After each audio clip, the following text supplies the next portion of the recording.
RIP Tesla, rest in peace. Toyota's new battery tech achieves 932-mile range in only 10 minutes of charging. Holy smokers, this ain't no dang jokers. I just spent the last hour or two on Twitter here, folks, and I thought I would go ahead and react to all the ridiculousness I saw out there, okay? You know, for Twitter, I'll be honest, you know, for every one thing good you see one thing that's just utterly ridiculous, okay? And so I want to show you guys some ridiculous things in this video, and I also want to show you some actually good posts I saw out there that I thought were very informative. Some of these are in regards to Tesla, some are in regards to Palantir, some are in regards to the market, bunch of different things. Busy video here today, folks. Something a little different. I might make this like a once a week appearance where I go through Twitter and just find all types of different stuff. So appreciate you guys joining me as always. Thanks for being here. The most subscribers ever, new all-time high. I appreciate y'all. Okay, so yeah, I mean, Toyota's all of a sudden promising. Well, I shouldn't say all of a sudden, because this is not the first time they've, promised something like this. But yeah, now they're saying, oh yeah, we got this new tech, 932 miles of range, which is over double what the longest range Teslas get, right? And it's only going to take 10 minutes to charge, they're saying, okay? And this one says, too bad it'll come to market in 2030, right? This person says, back to them, the person that did the post, they think they're funny. 10 years before the Cybertruck. Oh, we'll talk about Cybertruck in just a moment. We got some interesting posts to show you in regards to that Cybertruck thing that you think's coming in 10 years. You got another thing coming if you think that's that far away. This person says, it's like they're begging, please don't buy an EV just yet. Wait till we have compelling model in 5 years. And hey, man, that's well said. That's well said, because this is the name of the game for Toyota. They act like they got something amazing here, and it's like, when are you guys actually coming out with this? Now, in terms of Cybertruck, we have some photos out here in the past 24 to 48 hours here. A lot of Cybertrucks out there, okay? So this one, Sawyer Merritt says, another Cybertruck sighting. That's 5 different Cybertrucks today. Today, he said, okay? That's pretty unbelievable. There's this photo that came out, or actually it was a video. I just took a photo of it. It's a Cybertruck found on a car carrier in the wild. It's happening, right? 2 Cybertrucks were on this one. There was only 1 Cybertruck on this particular one here, but 2 Cybertrucks on this one. Where are these Cybertrucks going? I don't know. They could be getting delivered to showrooms. They could be getting delivered around for testing, for different environments and things like that. I've heard about, a Cybertruck not even being in the United States right now, and they're doing some testing in other countries in different, environments for them, and just trying to make sure everything's perfected before obviously they get to ramp, production here, which is coming sooner rather than later. So we're seeing them out in the wild now at this point in time, right? I believe this was the same carrier, it was just from a different angle here, right? This person says, if you think Cybertruck will not outsell F-150 Lightning, you're badly mistaken. The only limiting factor for Cybertruck is production. You've also seen this camouflaged out like wrap, or maybe it's a paint job, Cybertruck around. I saw it going through In-N-Out Burgers drive-through recently. I posted on Instagram last week. It was in California. So nonetheless, folks, Cybertruck is coming sooner rather than later. Very, very exciting times. And, these are actually going to get in people's hands this year. How many people are going to get them, that remains to be seen. But this will actually end up in some customers' hands this year. And then obviously next year is the big ramp year for Cybertruck. But things are looking on schedule to me. So good work, Elon. And I think he's definitely trying to push forward right now, because obviously it's a tougher demand environment for autos right now. So I think he's really trying to push Cybertruck along here, okay? I saw this post here. And while I was scrolling Twitter, it says, Larry Ellison of Oracle dumped $640 million worth of shares. Definitely a believer in AI. Thank you for your service, hashtag Ponzi.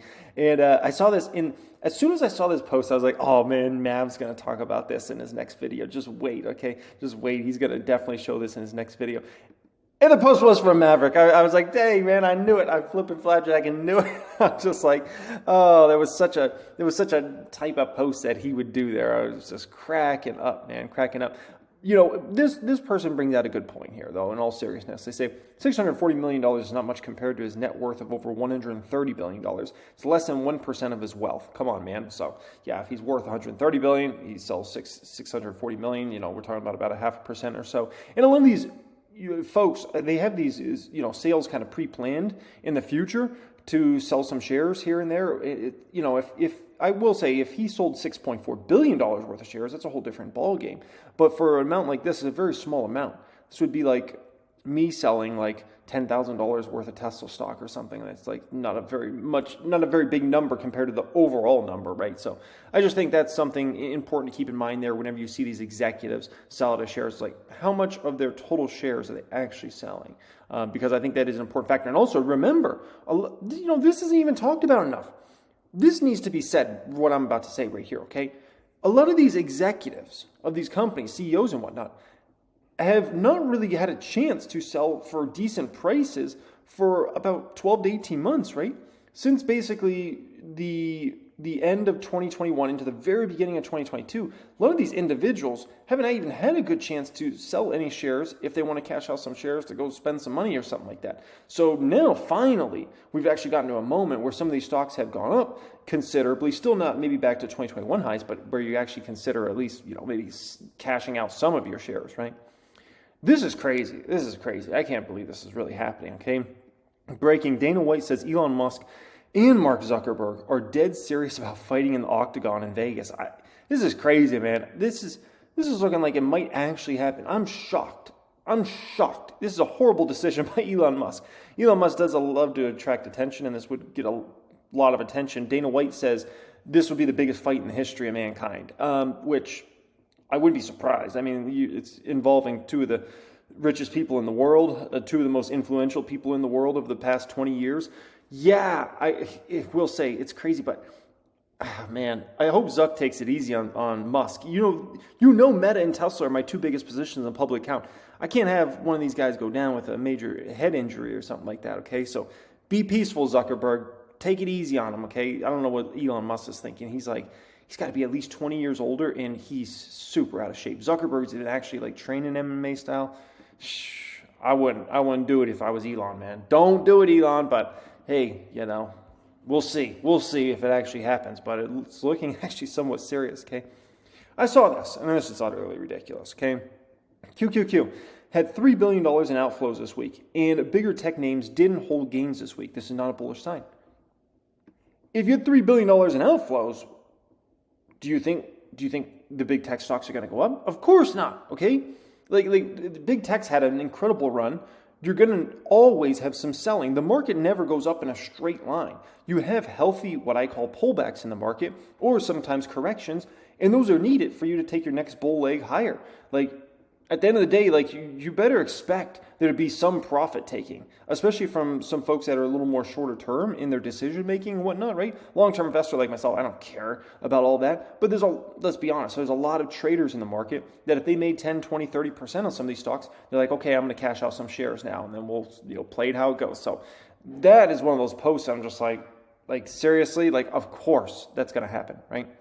Oh, Gordon Johnson. I had to come across one of his posts. Oh, boy. Gordon Johnson. What are we saying here? Tesla now ranks second to last in vehicle quality according to J.D. Power's 2023 survey. So now that Tesla was forced to open their superchargers to pretty much all the competition, why would anyone buy a Tesla? Yeah, great point, Gordon. Why would anybody buy a Tesla? It's crazy, man. Absolutely crazy. Oh, gosh, Gordon Johnson. What are we doing now, okay? So, you see some of these names up there, and it is kind of like, what? Like, some of these names are actually up there, like GMC and Porsche and Cadillac? I mean, what? Maserati? Once I saw Maserati up there, I was like, what? This is fishy, okay? Maserati? You got to be flipping my flapjacks. No way, okay? This person says, ha, ha, ha. Oh, that's a good one. How much does it cost to be at the top of that list? This guy says, quite a bit. Tesla would need to spend on research and development in half-decent engineers, which is, oh, gosh, I don't think he's met many Tesla engineers before. Those people are brilliant. That's all I have to say. I've got a lot of them that have joined the private group over time. These people they're good. That's all I'm going to say. They're good, okay? So, whatever. Then this person says, that's even more hilarious. How is J.D. Power funded? Mostly selling, quote, statistics to the companies which they cover, and then ads from those companies who use J.D. Power logo in their ads to promote the awards they have received. No, nothing to see here, which is a good point. Why would J.D. Power want to have Tesla at the top of their list if Tesla's not going to give them the branding? Think about that for a moment. Just let that sink in, okay? So, we have a lot of, in my opinion, corrupt things in this world. And, we'll leave it there, okay? Good points, Twitter user, okay? Now, this one, look at this. Ouch, German house prices fall by record 6.8% in Q1 2023 year over year as higher mortgage costs deter buyers.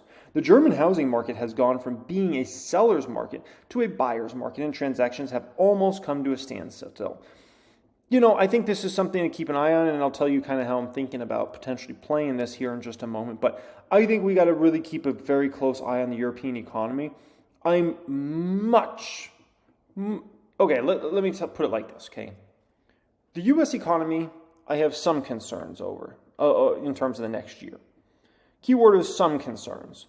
I would call myself 40% concerned, okay? Europe, I have major concerns about their economy over the next 12 months. I'm talking about 80% type concerned, okay? I'm concerned in a major, major way in Europe. Because what's going on with their housing situation, the way the loans are done on those homes, and basically how much more these folks are going to have to pay in their mortgage payments, if you want to call them that, their loan payments, it's going to be substantially different than what they were paying literally just a year ago or 6 months ago or certainly 2 years ago. And so I think this is a real worrisome thing in Europe in general. I'm very concerned. Inflation is still extremely high, almost across the board in Europe, including many of the biggest countries. And UK is out of control still as far as their inflation. So I have a lot of concerns on a lot of different fronts about the European economy, what's going to transpire there. And I'm very, very concerned. And I don't usually worry about the European economy very much. The European economy has just kind of always been like that kind of snail that just kind of like somehow continues to make its way. I'm very concerned about it kind of moving forward at this point in time. And in terms of a way I'm considering potentially playing this, okay? The DAX has been running and it's nearly at an all-time high, and I've considered actually what's called 3DES, okay, which is basically a 3X against the DAX on a daily basis. And so this is something I'm considering as like maybe a potential play for me for a hedge, in case Europe really gets hit. The DAX is going to get hit in a massive way if Europe really gets ugly here and they have a very deep, big recession, which I think so. I think, honestly, at this point in time, I wouldn't be surprised. I think it's a coin flip. Literally, I think it's a coin flip if Europe's going to have a major deep recession, the way I look at it. And so this is something I'm considering as a potential hedge, and we'll see. It might actually be something I end up buying just as a hedge out there. So don't be surprised if you see me acquire some in the next 6 months or so, okay? Forzat, saw this one out here. Prediction. When Tesla announces pricing for Cybertruck, it'll break the internet. Big statement there. That's exciting. Yeah, and I don't know where exactly he's going with this. I don't know if he's saying like it's going to be super expensive or it's going to be super affordable. I'm assuming he's saying kind of more on the affordable side. Trucks have gotten much more expensive, and so we'll see. That's a major prediction. And Farzad, he's very, very into the Tesla community. He's very connected with a lot of folks at Tesla. And, if he says something like that, you got to put a little weight in it. If this is just some random person on the internet, whatever. But when as far as that saying something like that, I'm going to at least look at it and say, maybe he knows something here, okay? And so we'll see what happens. But supposedly he believes Tesla's, when they announce that pricing for Cybertruck, it's going to break the internet. We shall see, man. So obviously a lot of excitement starting to brew around Cybertruck, right? Oh, man. I saw this one, okay? It was a video of this girl. She was going to throw a baseball in the pool, and the dad got it. Let's just put it that way. That's why hey, everybody, seriously, teach your kids proper throwing form. She didn't know how to throw a ball properly, and she threw it crazy, and instead of going there, it went other places, and teach your kids proper throwing form, okay? Because you're going to end up with a baseball in between your, okay? Next one up here. There are early signs of investors fleeing from tech stocks. B of A's Michael Hartnett. The tech sector saw $2 billion in outflows. Wait a minute. Is it $2 billion or $3 billion? I'm getting conflicting reports here. Somebody said $2 billion. Somebody said $3 billion. the largest in 10 weeks in the 5 trading days through June 21st, okay? Yeah, once again, folks, this is not uncommon. Like, after you have a big run like that, you're gonna have some profit taking. That's what happens. This is healthy. The more a market just goes up in a straight line, the more you have to be concerned about the market, to be quite frank. Be very unnatural. So this is what happens, okay? I can tell you, in one of the most beautiful markets I've ever seen, which was 2010, through, basically leading up to Rona in 2020, right? That was the most beautiful 10-year span, roughly, I've seen in the market. Even if I go back to prior times before I was in the market, it was a beautiful time. And guess what? We had a ton of times where the market would go on a nice run, pull back, go on a nice run, pull back, go on a nice run, correction, go on a nice run, pull back, go on a nice run, pull back. That was the market for a decade. It was beautiful. It was a beautiful market to be an investor. And so that's how good markets participate, actually. They don't just go up in a straight line. They go up, and they have a nice pullback. And then it allows people to reposition, figure out where's this market headed, assessing things, economic risk, other risk, geopolitical risk, assessing earnings, assessing where these businesses are going. Take a breather. It's like, running doing track practice, okay? You're not just going to run all your sprints right away. You're going to run one, and then you're going to catch your breath for a while, and then you're going to do your next one. That's what it is, man. That's what it is. So so many people get concerned about this, and I'm like, this is what we need. We need a nice size pullback or correction in this market. That would be very, very healthy for us, folks. Very healthy, okay? So this one, somebody posted this. Everybody's talking about this Elon Zuckerberg fight, right? Bezos would destroy Elon and Zuck in a 2-on-1 fight. Don't have me. I'll be honest, I think Bezos is on something, okay? Straight up. That man, I saw him back in the day. He never, even in like when you're supposed to be in your physical prime, that man never looked like he belonged anywhere near a gym or like he had anything going. And then you see that man nowadays, and it's like, I don't know what's going on there, but I think something's going on there, okay? Some of these older guys, they take some of this stuff. You could do your own research on that. I don't know, man. I don't know. That's all I'm going to say about that, okay? Amit posted this. He says, wearing all red, internalizing all red, walking within the red, embracing the red. That's hilarious. If you don't know Amit, he's huge in the Palantir community and whatnot. And, Palantir obviously had a major pullback this week, which is, once again, we need this type of stuff, man. Palantir went on like a straight up, like insane run where the stock over doubled. Literally, the stock went from 7 to 17. It over doubled, like straight up like a rocket ship. After a run like that, you need a nice size pullback, man. A nice size pullback.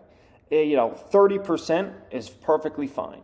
And then we can assess the situation. Palantir's got to obviously come in with some very impressive numbers when they report next. And then, if they come in with those impressive numbers and a really good guidance, really good profitability, then we can go on our next run for Palantir stock at that point in time, right? But this is a great moment where the stock's coming down. I hope this continues. I hope we have another week of this weakness in regards to Palantir stock, where everybody gets to kind of catch their breath.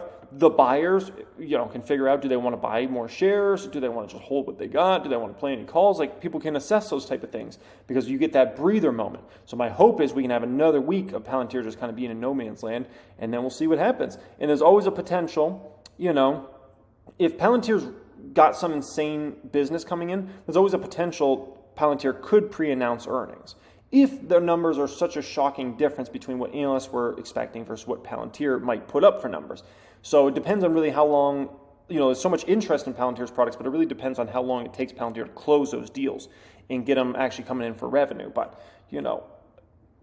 there's always a potential of pre-announcement. So that's all I'll say about that. Appreciate everybody joining me as always. Thanks so much, folks. Thanks for being subscribed. New all-time high subscribers. Also, if you pin comment down there, we got a massive day coming up. July 4th, we're going to open up the $10 Patreon tier, which has been closed for quite a while now. We're going to open it up for the day so everybody can join. Who wants to be part of that? You get to see the moves I'm making in the market, exactly how I'm running the Patreon Fidelity portfolio there, and all that fun stuff. So there'll be pinned comment down there. Make sure you get access to that, and we'll send it over when it's open on that particular day on July 4th. Appreciate it, everybody. Much love as always, and have a great day.